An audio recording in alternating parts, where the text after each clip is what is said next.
Bon bah c'est parti pour l'épisode 3, hein. Voilà.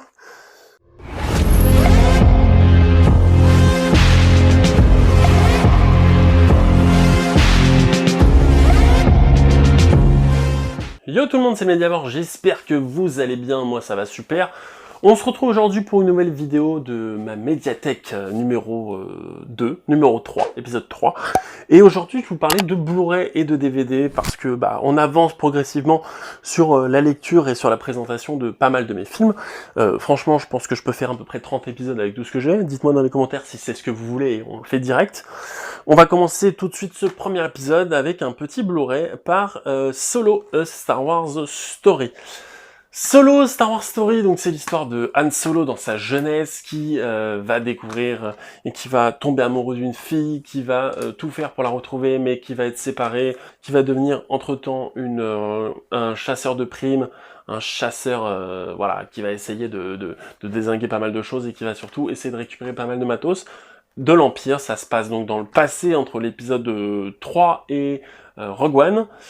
C'est avec Alden Ehrenreich, Woody Harrelson, Emilia Clarke, Donald Glover, Tandy Newton et Paul Bettany. Écoutez, il a fait un four au cinéma. Il a fait un four au cinéma et pourtant, je me rappelle que quand je l'ai vu au cinéma, il y avait moi et mon pote et 3 personnes. Et c'était le jour de la sortie. J'ai l'impression que tout le monde n'en a eu rien à foutre de ce film. Et pourtant, je comprends pas vraiment pourquoi, parce qu'il est plutôt intéressant, il est plutôt bien foutu, bien réalisé. Il fait peut-être un peu trop de fanservice, mais il y a eu tellement de trucs autour du fait que l'acteur principal avait refait des cours d'acting parce qu'il jouait mal, et qu'il avait refait des scènes, et que blablabla, et blablabla.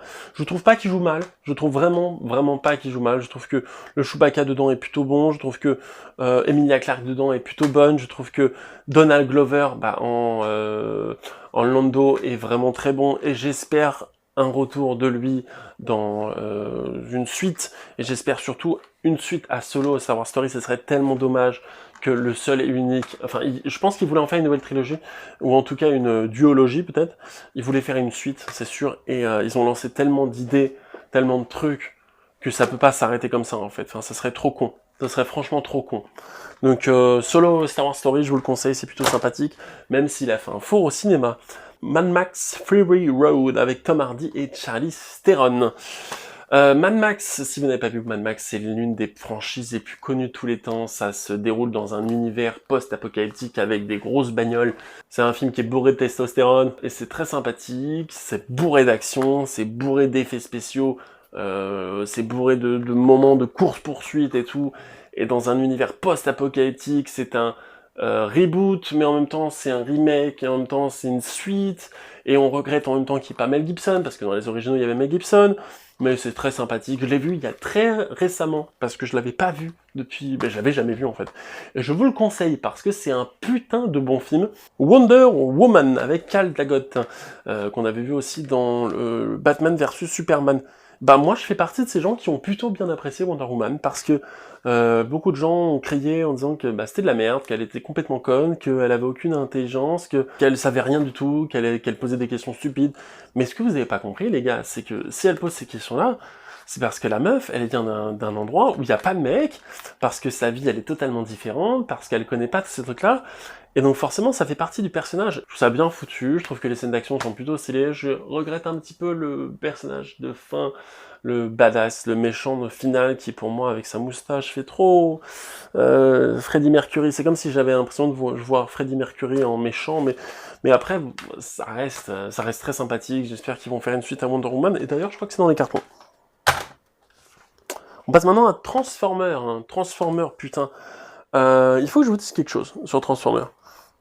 Je suivais le projet Transformer depuis très longtemps, parce qu'il y avait beaucoup d'acteurs que j'aimais beaucoup.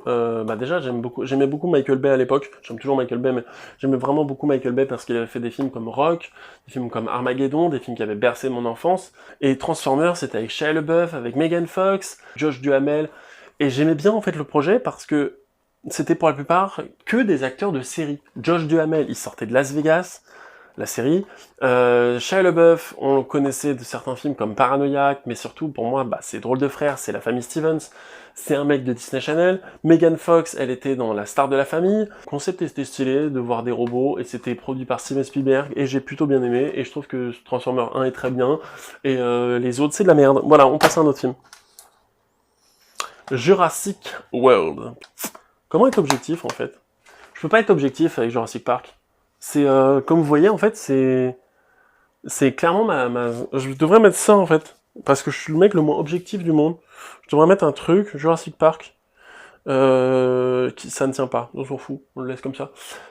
Parce que Jurassic Park, c'est ma religion, en fait. J'ai grandi avec Jurassic Park, et j'ai vu le premier Jurassic Park quand j'étais gamin. De toute façon, je vous en reparlerai plus tard de Jurassic Park.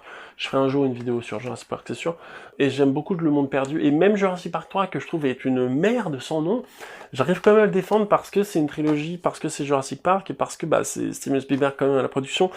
Et je peux que défendre ça. Et Jurassic World était très bon, putain. Même si l'actrice Bryce Dallas Howard, la Claire Danes, Claire, comme ça, elle court dedans avec un tyrannosaure derrière, elle court en talons, et ben, très objectivement, j'aurais pu trouver une excuse pour le fait qu'elle court en talons.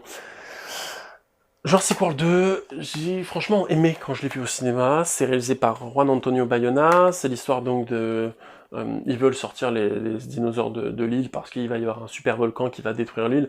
C'est quand même mal foutu quand même de construire une île sur un truc de volcan, mais bon, voilà. Jurassic World, je vous le conseille, c'est un bon film. Maintenant, bah... Putain, j'ai hâte de voir Jurassic Park 3, quoi. Jurassic World 3, parce que, bah, voilà, quoi. Putain, je vais être très rapide. La Tour Montparnasse infernale, un film de Eric et Ramsey, putain. Oh, putain, un film de Christian Financier. Putain, je sais même pas qui c'est. Qui est une reprise totale de 58 minutes, de Die Hard 1. C'est beauf, c'est nul à chier, mais c'est tellement jouissif et c'est tellement culte. Si vous ne connaissez pas La Tour Montparnasse infernale, allez le voir, franchement, ou regardez-le, il doit coûter 10 centimes. Regardez, j'ai acheté le DVD pour 30 centimes, putain. Ça vaut le coup, je vous conseille vraiment de le prendre parce que, bah, au moment de le regarder, regardez-le en streaming, franchement, c'est marrant. C'est marrant, les pizzas 4 chaussures, tout ça, c'est marrant. Bleu d'enfer, hein, avec Paul Walker et Jessica Alba, où il va y avoir des requins, c'est un film avec Paul Walker, tiens, putain, Jessica Alba, encore dénudée comme d'habitude, où il va y avoir une chasse au trésor, tout ça, ça va être assez sympathique. Je fais vite, parce que j'ai plus de batterie, et parce que bah, c'est pas le film de tous les temps. Donc Matrix Reloaded, putain, j'ai tellement de trucs à dire. Matrix Reloaded, donc c'est un film des frères Wachowski, qui est donc le deuxième épisode des Matrix, avant Matrix Révolution, avec Laurence Fishburne, avec Keanu Reeves, la scène du château. Si vous connaissez pas Matrix, comment je peux vous résumer Matrix? On vit dans un monde, tout ça là, tout ça, ça, c'est la matrice, c'est faux, ça n'existe pas. Et ça n'a jamais existé, on est contrôlé par des machines, et on vit dans un monde de code 1, 1, 0, de code comme ça, de code binaire, et c'est l'histoire d'un mec, Neo, qui va s'affranchir de tout ça, et qui va tout faire pour que les sentinelles, donc les ennemis, les méchants qui contrôlent toute la matrice, disparaissent, et qu'on vive vraiment dans le vrai monde, et bah voilà, Matrix Reloaded, c'est très bien. Hunting Party, putain, avec Richard Gere et Terrence Howard. Terrence Howard, quand il était bankable, avant qu'il fasse des séries, avant qu'il fasse, par exemple, Empire, et avant qu'il soit dans Iron Man 1, bah, j'aimais bien Terrence Howard, en fait. Et c'est l'histoire d'un journaliste et de 2 journalistes, je crois, qui vont tout faire pour retrouver un mec qui s'appelle donc le Renard, je crois, dans un truc en Russie. Il va y avoir toute une chasse à l'homme, un truc comme ça, et c'est très bien foutu, c'est très bien ficelé, j'ai envie de le regarder.